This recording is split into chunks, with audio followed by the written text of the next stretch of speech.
nous étions le navire, je crois sincèrement que le gouvernail serait l'encouragement. L'encouragement donne un ton à notre vie. Nous en avons besoin pour combattre le suicide. Es-tu du genre à te demander qui pourra m'encourager? D'où va venir l'encouragement pour moi aujourd'hui? Si tu es de cette personne, je veux que tu restes connecté et nous allons apprendre ensemble comment est-ce que tu peux être encouragé et rester encouragé et être un encouragement pour les autres aussi. À tout de suite.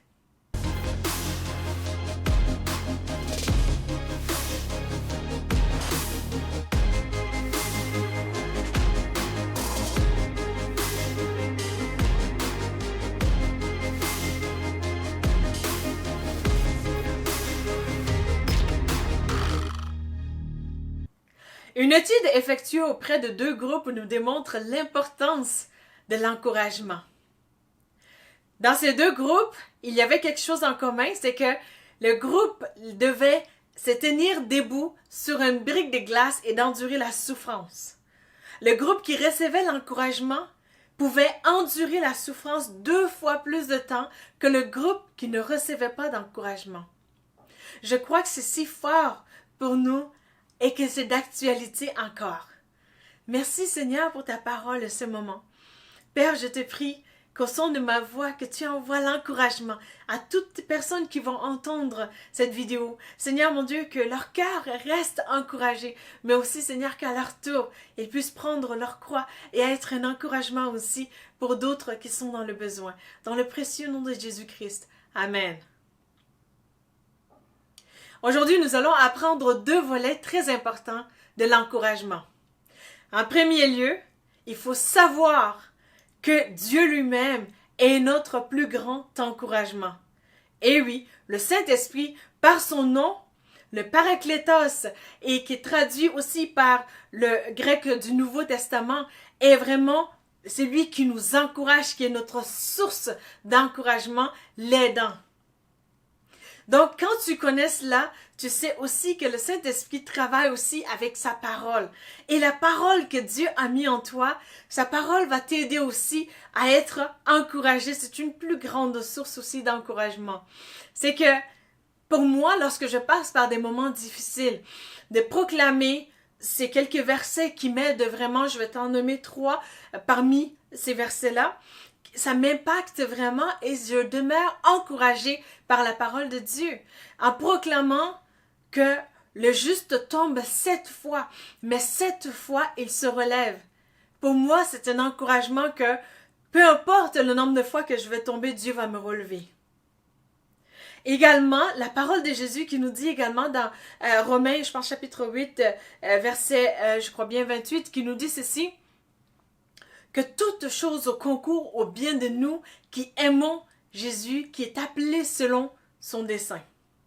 Donc, je peux m'encourager en sachant que la situation par laquelle je passe en ce moment va concourir aussi pour mon bien, parce que je suis en Jésus.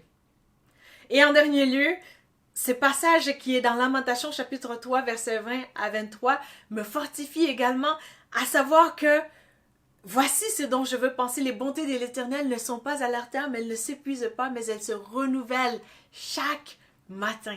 De savoir que, oui, aujourd'hui c'est dur, mais demain sera meilleur, parce que les bontés de l'Éternel vont se renouveler encore. Vois-tu déjà l'encouragement que je reçois? Alors je t'encourage à proclamer la parole de Dieu qui va t'encourager également.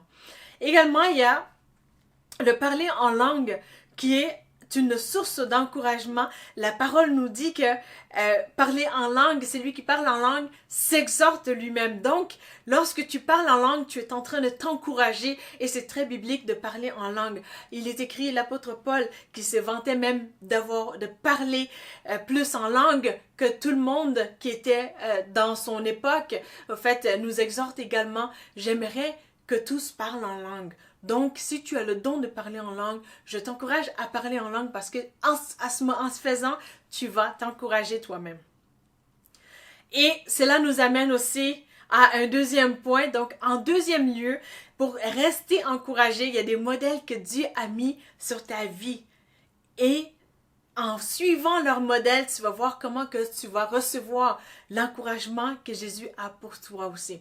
Et c'est très fondé aussi, très biblique. Je me souviendrai toujours une fois, lorsque je passais par un moment très difficile dans ma vie, où le Seigneur, j'étais dans sa présence et c'était un moment très compliqué. Donc, beaucoup des difficultés au niveau des attaques spirituelles, mais aussi les coups bas de la vie, un peu comme en anglais on dit back à back, et que donc ça n'arrêtait pas. Alors, je me souviens à ces moments-là, lorsque je priais, le Seigneur m'a dit, fortifie-toi et prends courage. Alors, je peux t'entendre dire tout bas, c'est que je disais tout haut au Seigneur. C'est que je lui disais, Seigneur, pour moi d'être encouragée tout seul, c'est impossible parce que c'est toi qui es mon Dieu, c'est toi qui es ma source d'encouragement, c'est toi qui me fortifie. Souviens-toi, dans ta parole, tu m'as dit dans Jean chapitre 15, verset 5, que sans toi, je ne peux rien faire, donc rien, c'est zéro. Alors, je plaidais en ce sens que, Seigneur, c'est toi qui dois m'encourager, non pas moi d'être encouragé et fortifié. Donc peut-être que tu te dis, ah ben là, elle a posé des questions au Seigneur, oui, je suis imparfaite, mais peut-être que tu es dans la ville d'à côté, à Longueuil, où les gens de Longueuil, de la Rive-Sud, pensent que les gens à Montréal, ici où je suis, ne sont pas parfaits. Alors, nous ne sommes pas parfaites à Montréal, malheureusement. Alors, c'est pourquoi j'ai posé la question dans le doute au Seigneur. Mais le Seigneur m'a gracié. Alors, toi qui écoutes cette vidéo qui n'est pas à Longueuil, tu en as forcément besoin, mais eux, non. Alors, pour l'instant, donc, blague à part, c'est que le Seigneur m'a vraiment montré cet aspect qui était assez riche et pertinent pour toi aujourd'hui, qui te pose la question, peut-être que je me suis posée aussi, à savoir, est-ce que je peux m'encourager moi-même? Et la réponse est oui. Le Seigneur m'a fait comprendre que lorsqu'il avait demandé à Josué, dans Josué chapitre 1, verset 9, il lui a dit, « Ne t'ai-je pas donné cet ordre, sois fort et prends courage, car moi, l'Éternel, je suis avec toi, tout ce que tu entreprendras réussira. » Donc, le Seigneur m'a montré par ces passages que lorsqu'il a demandé ceci à Josué, c'est qu'il était en connaissance de cause que Josué avait marché après Moïse. Donc, il avait déjà un exemple devant lui. Moïse, en tant que leader, a dû forcément avoir fait appel au courage et à se fortifier lui-même à travers son leadership devant un peuple qui n'était pas toujours obéissant, qui remettait même le leadership de Moïse en question. Donc, Josué a appris à travers Moïse lorsqu'il était dans les souliers de Moïse, lui qui était un apprenti de Moïse, comment Moïse a su surmonter des épreuves par la force et le courage dont il avait. Et aujourd'hui, la Bible nous dit aussi dans Hébreux chapitre 13, versets 7 à 8, le Seigneur nous dit de suivre les exemples qui nous ont amenés à Christ. Ceux qui ont vécu et que par leur vie et leur même mort doivent nous enseigner. Donc, le Seigneur te dit que lui, il est le même, hier, aujourd'hui et éternellement. Et il te demande de suivre aussi ses modèles. Et l'apôtre Paul lui-même, il nous dit dans 1 Corinthiens chapitre 11, verset 1, il nous dit d'être son imitateur comme il a été lui-même. C'est lui qui a imité le Christ. Et dans son cas personnellement, l'apôtre Paul a reçu de l'encouragement pour être qui il était.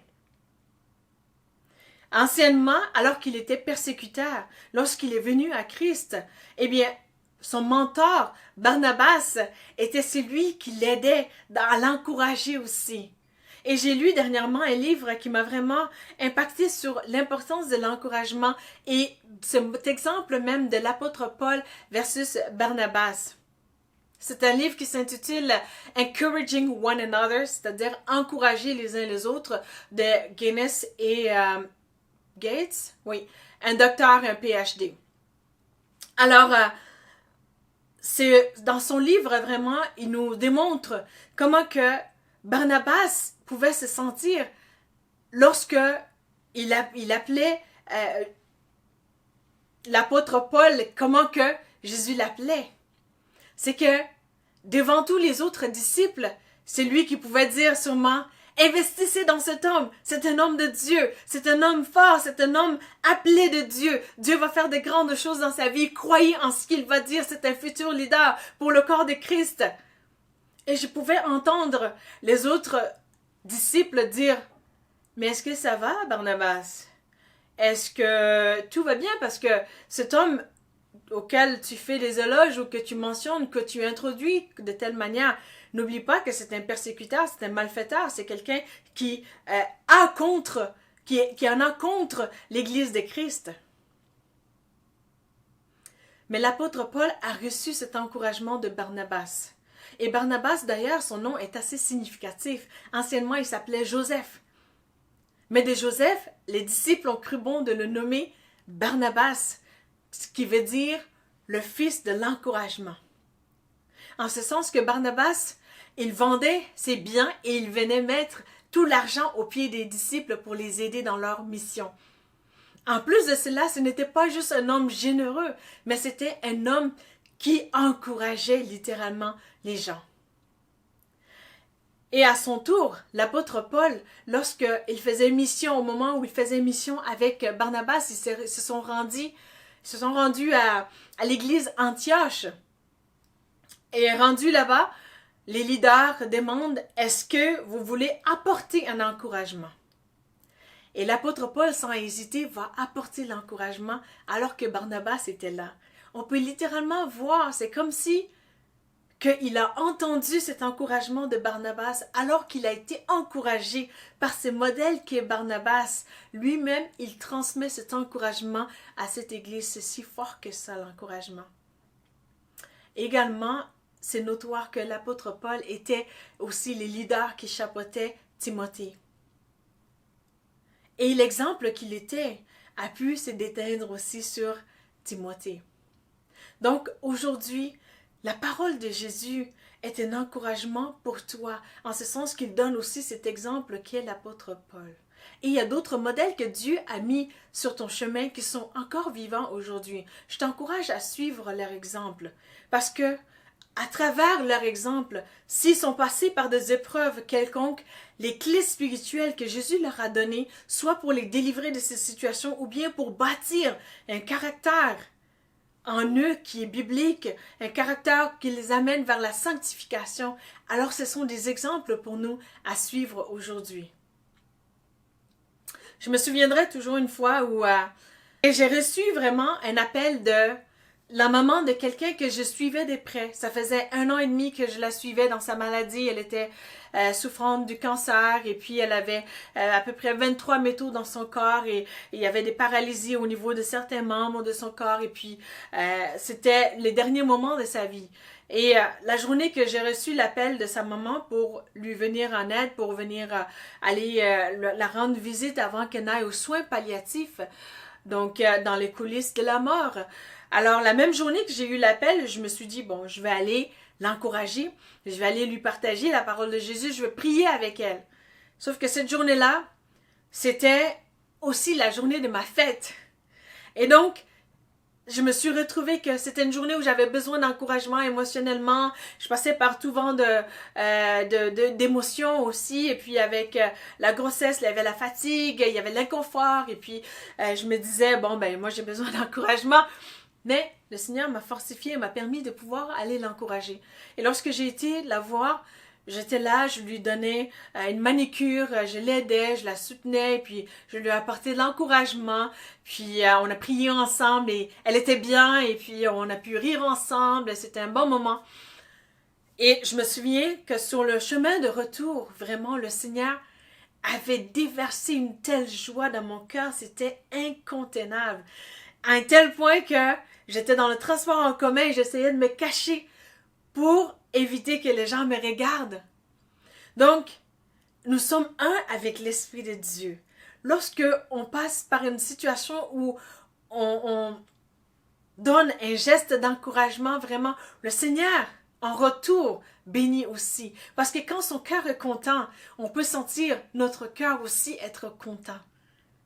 Et comme aussi, lorsque on voit quelqu'un qui passe par des difficultés, littéralement, des fois, on peut sentir le cœur de Jésus, la compassion de Jésus, même la tristesse même du Saint-Esprit, qu'on peut pleurer dans la situation parce qu'on est ému de compassion envers la personne. Donc, inversement, la joie aussi du Seigneur, le Seigneur nous partage des fois sa joie. Et c'était un de ces moments-là, c'était vraiment si fort dans mon cœur. À un tel point que j'ai dit au Seigneur, je dis Seigneur, et en toute sincérité, je dis Seigneur, c'est vraiment la plus belle journée de fête que j'ai jamais vécue.